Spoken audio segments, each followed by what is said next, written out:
1981년 새벽 서울 강남경찰서에 걸려온 한 통의 신고 전화. 청담동의 한 초호화 저택에 강도가 들었다는 긴급 신고였다. 신고자는 단순히 강도 사건으로만 치부하지 않았다. 그는 동이 트면 높은 사람이 직접 와야 한다고 엄중히 지시했다. 다음 날 아침 9시경 강남경찰서 형사과장이 형사들과 함께 저택을 찾았다. 200평이 넘는 부지에 완벽한 보안 시스템을 갖춘 저택은 한눈에 봐도 범접할 수 없는 부유함을 자랑했다. 집 안은 고급 가구와 화려한 인테리어로 가득 차 있었다. 그러나 그날 새벽 스타킹을 뒤집어 쓴 4인조 강도가 이곳에 침입해 1억 2천만 원 상당의 금품을 털어갔다. 당시 서민 아파트 한 채 값이 1,500만 원이던 시대를 생각하면 엄청난 피해 규모였다.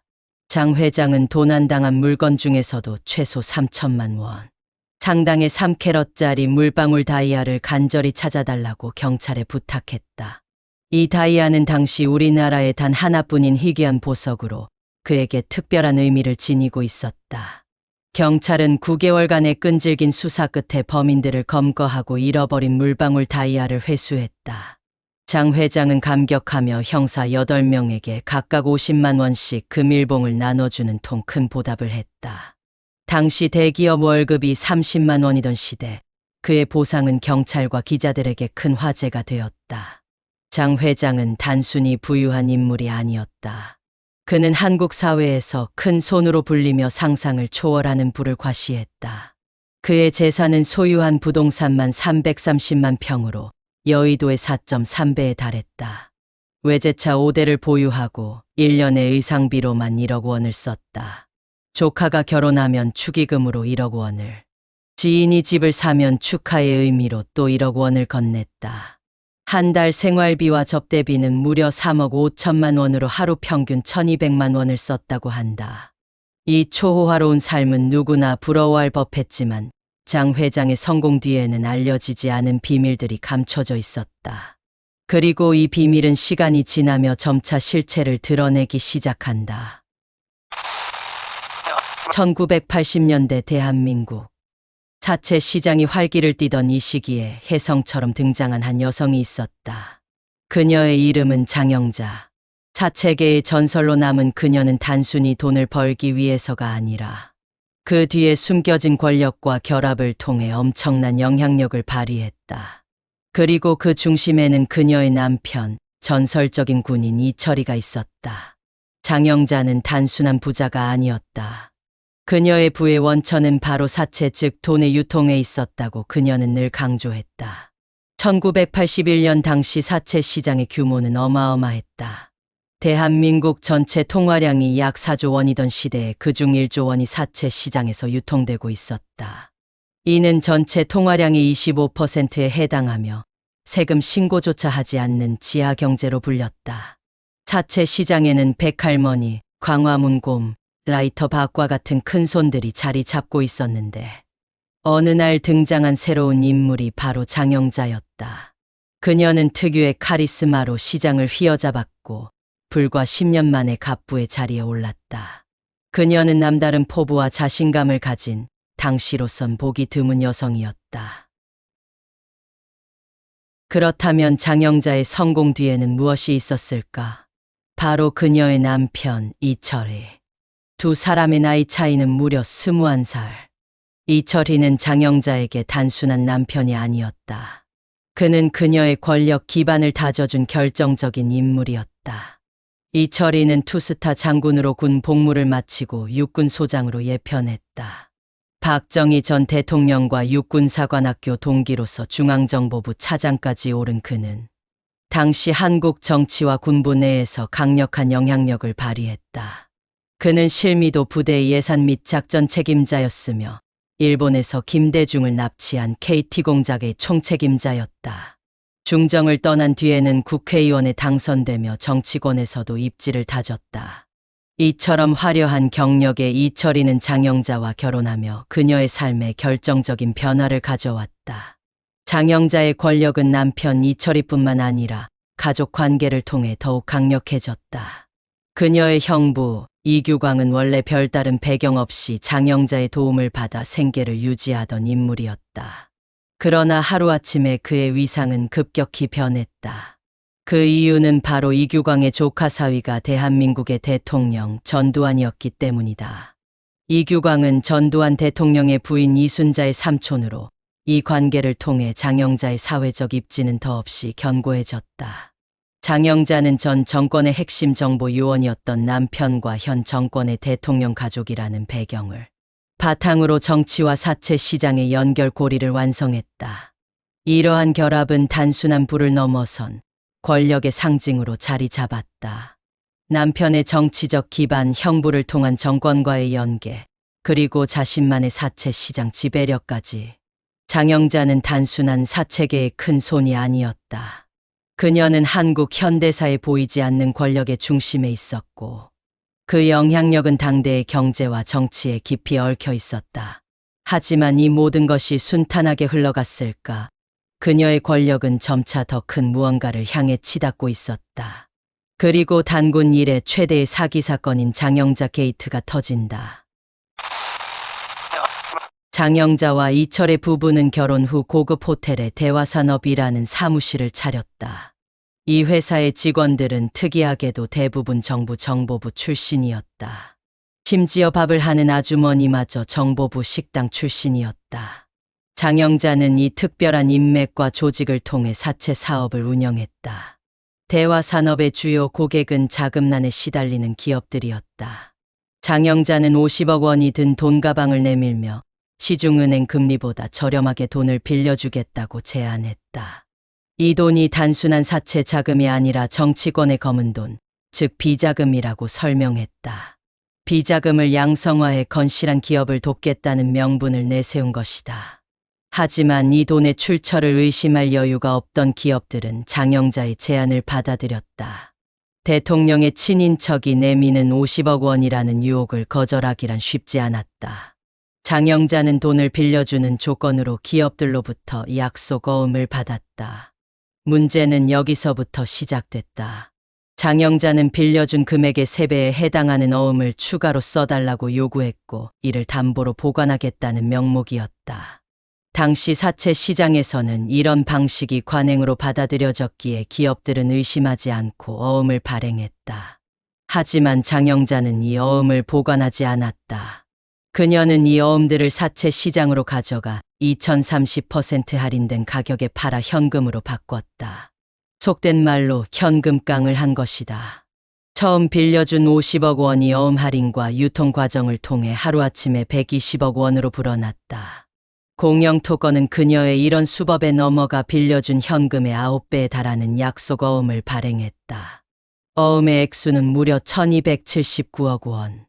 장영자는 이 어음을 할인해 현금을 확보한 뒤 다른 기업에 동일한 방식으로 돈을 빌려주며 어음을 받아냈다. 이 과정을 반복하며 만들어진 어음의 총액은 7,111억 원. 그중 6,404억 원은 실제로 사용되었고, 이는 당시 한국 경제 규모를 고려할 때 상상을 초월하는 금액이었다. 이 금액을 2023년 물가 기준으로 환산하면 약 2조 9천억 원에 달한다. 그녀의 사기 수법은 일종의 폰지 사기나 다단계처럼 무에서 유를 창조한 것이었다. 장영자 사건의 피해 규모는 당시 사람들에게 충격 그 자체였다. 당시 개포동 주공아파트의 분양가가 60만 700만 원이던 시대. 장영자 부부가 조작한 어음의 액수는 당시 서민들의 삶과는 비교할 수 없는 천문학적인 금액이었다. 이를 당시 한국 사회에 빗대보면 오늘날 수십조 원에 달하는 충격으로 느껴졌을 것이다. 또한 신군부가 발표했던 3공화국, 4공화국의 대표적 부정축제자 10명의 부정축제 총액이 853억 원에 불과했던 점을 감안하면 장영자 부부가 횡령한 금액은 그 모든 부정축제의 8배가 넘는 금액이었다. 그녀는 기업의 부채를 유통하며 자신의 부를 축적했다. 하지만 이 과정에서 어음을 써준 기업들은 지급 기일까지 자금을 마련하지 못했고, 결국 공영토건, 태양금속 등 대형 기업들이 연쇄적으로 부도를 맞았다. 1982년 4월 공영토건이 장영자에게 사기를 당했다며 검찰에 진정서를 제출했다. 이 사건을 계기로 검찰은 장영자 부부를 추적했고 5월 7일 대검찰청 중앙수사부가 이들을 구속하며 사건의 전모를 밝혔다. 검찰 조사 결과 장영자가 실제로 소유한 재산은 현금, 주식, 귀금속, 부동산 등을 포함해 321억 원에 불과했다. 나머지 자금은 어디로 갔을까? 검찰은 장영자가 대부분을 소비했다고 결론 내렸다. 하지만 비자금을 명분으로 돈을 유통했던 만큼 정치권으로 돈이 흘러들어갔다는 의혹이 강하게 제기되었다. 그러나 당시 수사기관은 정치 자금으로 유입된 증거는 없다며 선을 그었다. 사건이 터지자 여파는 걷잡을 수 없이 커졌다. 가장 먼저 처벌받은 것은 물방울 다이아를 찾아주고 금일봉 50만 원을 받은 경찰들이었다. 사건 발생 일주일 만에 경찰 8명이 파면됐다. 이어 연루된 은행장, 기업 대표 등 32명이 구속됐다. 장영자의 형부이자 대통령의 친인척이었던 이규광 역시 법망을 피할 수 없었다. 피해 어음 총액 7,111억 원. 당시 한국 정부 예산의 10%, 한국 GDP의 1.4%에 달하는 거금이었다. 사건의 주범은 바로 장영자와 그녀의 남편 이철혜. 그들의 범죄 행각은 단순한 사기 사건을 넘어 당시 한국 사회의 경제적, 정치적 어두운 면을 적나라하게 드러냈다. 그리고 그 중심에 선 장영자는 대중들에게 사탄의 옷을 입은 여자로 기억되었다. 장영자는 단순한 경제사범이 아니었다. 그녀는 치밀한 전략과 광범위한 네트워크를 활용해 사회의 약점을 파고들었다. 사건이 수면 위로 드러난 후 장영자와 이철의 부부는 법정 최고형인 징역 15년을 선고받았다. 여기에 더해 미화 40만 달러, 엔화 800만 엔 몰수와 1억 6,254만 원의 추징금도 부과되었다. 이들뿐만 아니라 사건에 연루된 30여 명이 구속되었다. 이 중에는 장영자의 형부이자 영부인 이순자의 작은아버지 이규광도 포함되었으며 그는 징역 1년 6개월과 추징금 1억 원을 선고받았다. 경제사범에게 이례적으로 높은 형량이었다. 이는 그들이 한국 경제에 남긴 상처가 얼마나 컸는지를 보여주는 상징적인 판결이었다. 장영자는 자신이 정권 통치 자금을 관리하며 어려운 기업들을 도왔고 정권 내 권력 투쟁의 희생양이 되었다고 말했다.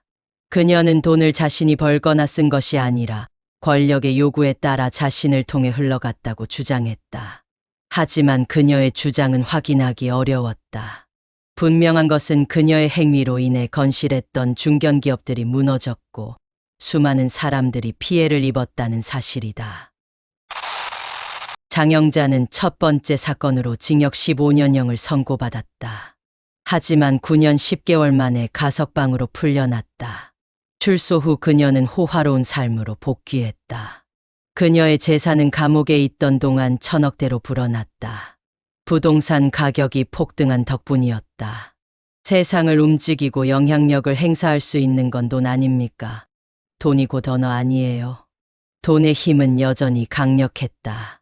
그녀가 다시 사회로 나왔을 때 사람들은 그녀 곁으로 모여들었다. 그녀는 본색을 참지 못하고 또 다시 사기 행각을 시작했다. 1994년 그녀는 140억 원 규모의 어음 사기 사건을 일으켜 징역 4년형을 선고받았다. 이 사건으로 동아은행과 서울신탁은행의 현직 은행장들이 사임했고 해당 기관들도 징계를 받았다. 그 후 1998년 광복절 특별사면으로 출소한 그녀는 2000년에 다시 국원화폐 사기 사건으로 구속되었다. 이 사건은 15년형을 선고받으며 그녀의 범죄 경력 중 가장 긴 형기로 기록되었다. 남편 이철이는 옥중에서 그녀를 헌신적으로 돕는 모습으로 화제가 되었으나 장영자는 이후에도 자신의 범죄 행위를 멈추지 않았다. 2015년 출소 후 그녀는 2018년 또다시 6억 원 규모의 사기 사건으로 구속되었다. 출소한 지 3년 만에 반복된 그녀의 행태는 사람은 고쳐 쓰지 못한다는 격언을 떠올리게 했다. 2022년 출소했지만 대중들은 더 이상 그녀의 사과를 믿지 않았다. 그녀의 80평생 중 수감된 시간만 무려 33년. 장영자는 올해 1월 출소해 또다시 사람들 앞에 섰다. 그녀는 피해자들에게 속죄의 뜻을 밝히면서도 여전히 자신만의 논리를 고수했다. 억울하고 원통하다. 피해자들에게 머리 숙여 죄송하며 도움을 드릴 방법이 있다면 행할 용의도 있다. 장영자는 출소 후 여전히 2천억 원 이상의 재산을 보유하고 있다고 주장했다. 그녀는 골드바와 골동품 등을 보유하며 충분히 생활을 이어가고 있다고 말했다. 이 재산의 출처와 관리 방식은 여전히 미스터리로 남아있다. 장영자의 범죄는 단순히 기업들만을 파괴한 것이 아니었다. 그녀의 딸과 아들, 그리고 그 주변인들까지 그녀의 행각에 휘말리며 비극을 맞았다. 그녀의 딸은 배우 김주승과 결혼했으나 장영자의 사건으로 인해 김주승은 연예계를 떠나야 했고 부부는 결국 이혼했다. 이후 김주승은 지병으로 세상을 떠났다. 아들의 삶 역시 그녀의 그림자에서 벗어날 수 없었다. 2000년 국원 화폐 사기에 연루된 그는 이후 뺑소니 사고를 치고 외국으로 도피했다.